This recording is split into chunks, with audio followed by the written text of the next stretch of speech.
하나님께 예배하는 여러분을 주님의 사랑 안에서 환영합니다. 우리가 드리는 예배는 우리를 불러주시고 독생자를 통해서 우리를 구원하시고 자녀 삼아주신 하나님께 감사드리는 시간입니다.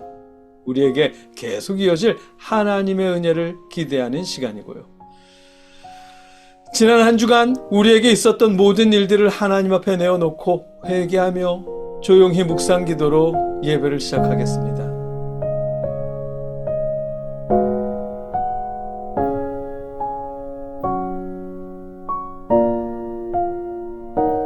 야곱의 하나님을 자기의 도움으로 삼으며 여호와 자기 하나님에게 자기의 소망을 두는 자는 복이 있도다.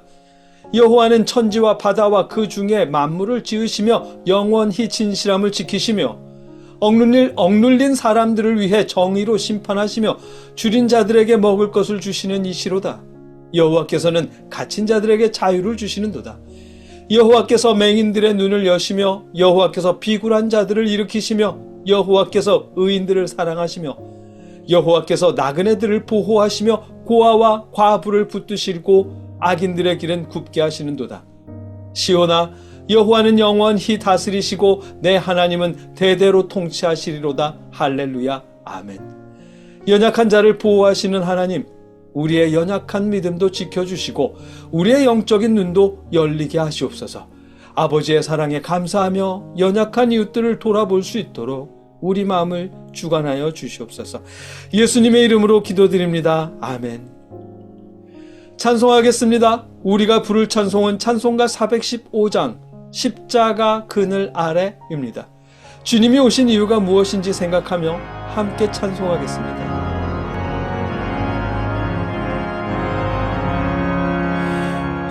십자가 그늘 아래 나 쉬기 원하네.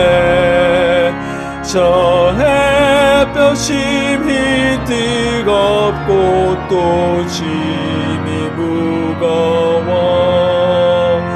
이 광야 같은 세상에 늘 방황할 때에 주 십자가의 그늘에 내 쉴 곳 찾았네. 내 눈을 밝히 떠서 저 십자가 볼 때 날 위해 고난 당하신 주 예수 보인다. 그 형상 볼 때 내 맘에 큰 찔림 받아서 그 사랑 감당 못하여 눈물만 흘리네. 십자가 그늘에서 나 길이 살겠네. 나 사모하는 광채는 주 얼굴뿐이라. 이 세상 나를 버려도 나 두려움 없네. 내 한량 없는 영광은 십자가뿐이라.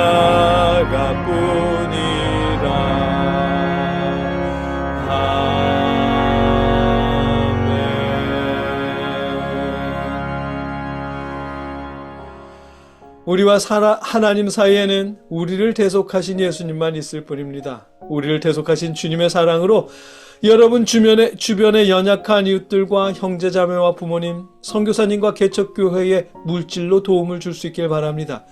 그렇게 드린 예물을 놓고 하나님께 봉헌 기도드리겠습니다. 누구든지 너희가 그리스도에게 속한 자라 하여 물 한 그릇이라도 주면 내가 진실로 너희에게 이르노니 그가 결코 상을 잃지 않으리라. 아멘. 사랑의 하나님, 성탄절이 다가오는 이때에 우리가 주님의 사랑을 생각하며 이웃들을 돌아보게 하시옵소서. 주님의 사랑으로 연약한 이웃들과 형제자매와 부모님, 개척교회와 선교사님들을 통해 드린 예물을 받아주시옵소서. 더 넉넉하게 나눌 수 있도록 우리의 마음과 형편을 돌아보시고 우리 이웃들의 삶도 보살펴 주시옵소서. 예수님의 이름으로 기도드립니다. 아멘. 계속해서 우리와 이웃들을 위해, 나라를 위해 함께 기도하겠습니다. 여러분의 자리에서 여러분의 목소리로 기도하시고 신앙 고백으로 기도를 마치겠습니다. 함께 기도하겠습니다. 사랑의 아버지 하나님, 우리가 아버지 앞에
하며 아버지 앞에 예수님의 이름으로 기도드립니다. 아멘.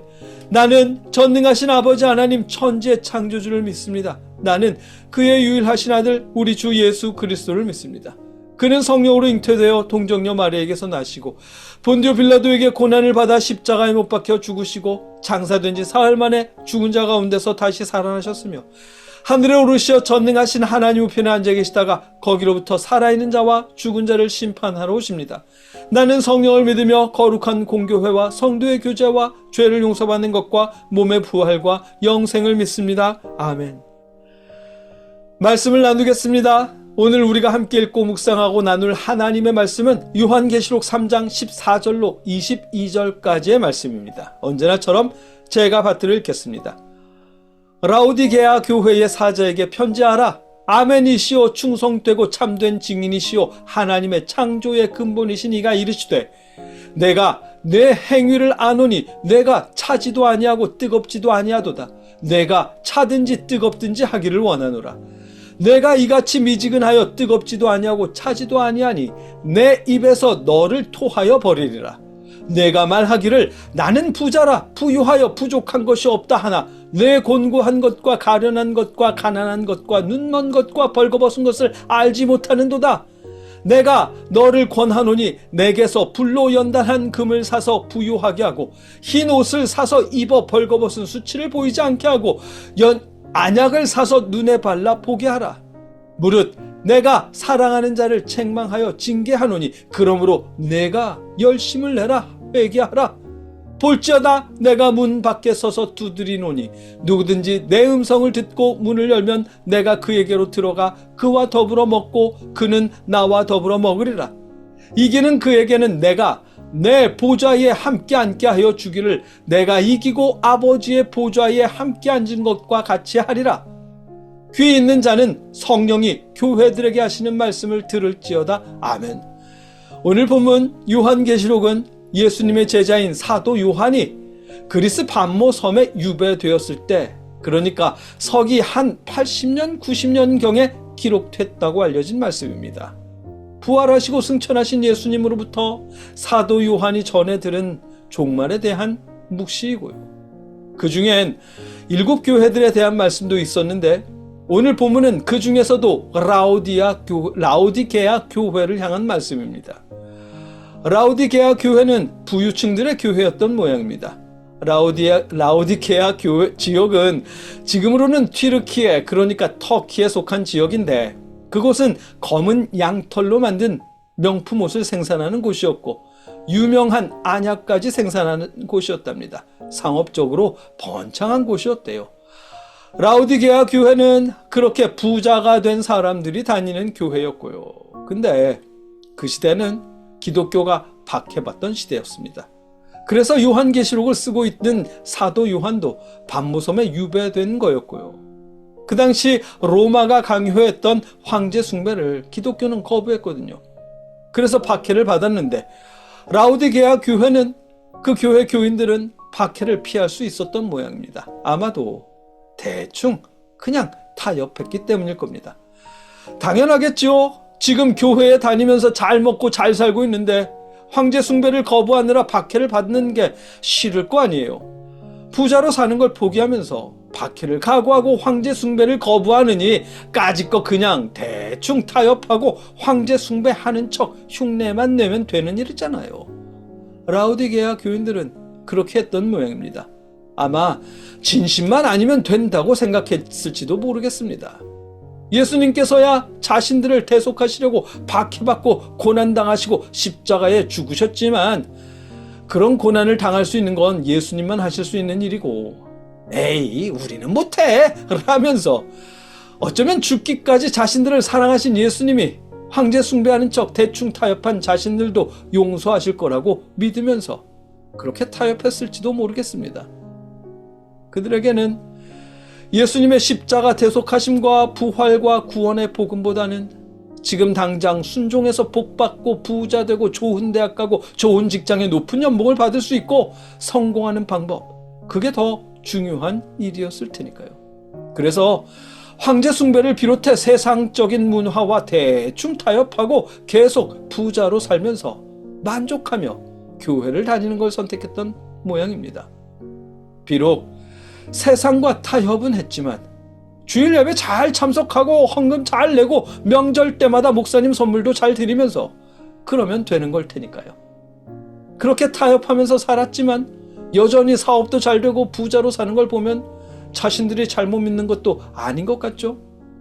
그래서 나는 부자라 부요하여 부족한 것이 없다 라면서 만족한 신앙생활을 했던 모양입니다. 그러나 예수님은 그들과는 다르게 말씀하십니다. 내 곤고한 것과 가련한 것과 가난한 것과 눈먼 것과 벌거벗은 것을 알지 못하는도다 라고 말씀하십니다. 라오디게아 교인들은 세상과 타협했더라도 부자로 잘 살고 있고 교회에도 잘 다니면서 그걸 하나님의 은혜라고 여기지만 예수님이 보시기에 그들은 곤고하고 가련하고 가난하고 눈멀고 벌거벗은 것처럼 보였습니다. 왜냐하면 예수 그리스도의 십자가 대속하심과 부활과 구원의 복음에는 관심도 없고 알지도 못하고 소망하지도 않는 그들의 신앙은 곤고하고 가련하고 가난하고 눈멀고 벌거벗은 신앙이기 때문입니다. 겉으로야 은혜를 받은 것 같아 보이지만 복음을 모른다면 그건 굶주린 것과 마찬가지이기 때문입니다. 물론 부활이라는 건 어쨌든 죽은 다음의 이야기입니다. 살아있는 지금이야 배부르고 등 따뜻한 게 더 중요한 일이겠죠.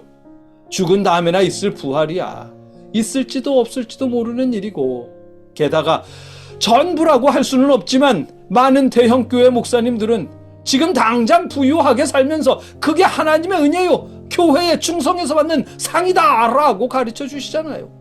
그러니 예수님의 십자가 대속하심과 부활과 구원의 복음보다 지금 당장 부자로 살고 그걸 하나님의 은혜라고 여기면서 교회에 열심히 다니는 것도 이상한 일이 아닐지 모릅니다. 라오디게아 교회도 그 교회의 성도들도 그렇게 생각했을지도 모르겠고요. 그러나 여러분, 예수님은 그렇게 생각하지 않으십니다. 예수님은 다르게 생각하십니다. 내가 너를 권하노니 내게서 불로 연단한 금을 사서 부요하게 하고 흰옷을 사서 입어 벌거벗은 수치를 보이지 않게 하고 안약을 사서 눈에 발라 보게 하라고 말씀하십니다. 복음에 귀 기울이고 복음에 눈을 뜨라고 말씀하시는 겁니다. 아울러 무릇 내가 사랑하는 자를 책망하여 징계하노니 그러므로 내가 열심을 내라 회개하라 쉬면서 회개하라고 말씀하십니다. 부자로 사는 것을 하나님의 은혜라며 예수님의 복음에는 무관심하던 대충 타협하며 살던 걸 회개하라고 말씀하십니다. 예수님의 십자가 복음에도 관심을 가지면서 신앙도 부유하게 만들라는 뜻이고, 현재의 부자가 되는 것만을 생각하지 말고 나중 일이라고 여기는 부활과 구원과 하나님 나라에 대한 소망도 품으라는 뜻입니다. 이런 말씀을 하시는 건 그들을 사랑하시기 때문이라고 하십니다.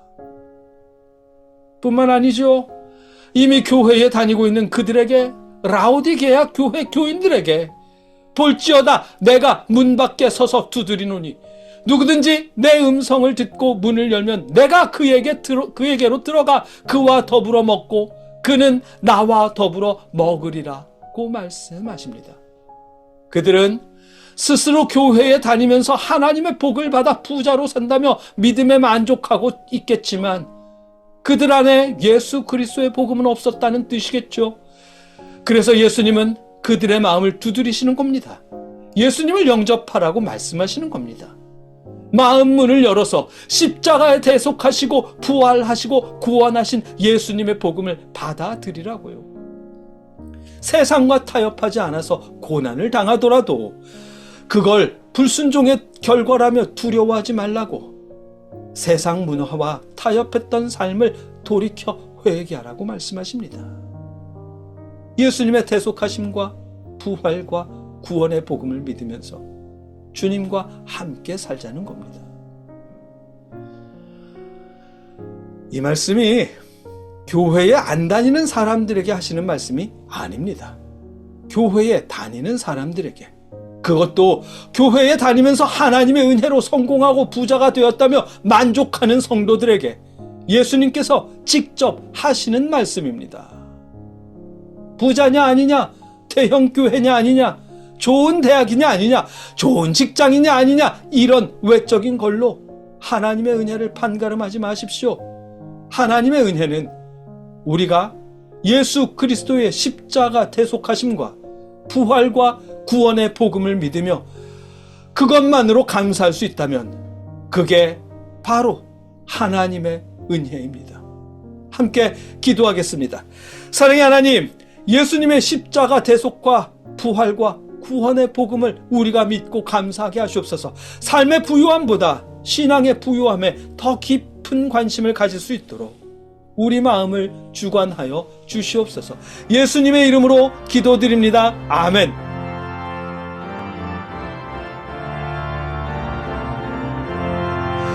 꽃이 피는 봄날에만 주의 사랑 있음인가, 열매 맺는 가을에만 주의 은혜 있음인가, 땀을 쏟는 여름에도 주의 사랑 여전하며 추운 겨울 줄일 때도 주의 위로 변함없네.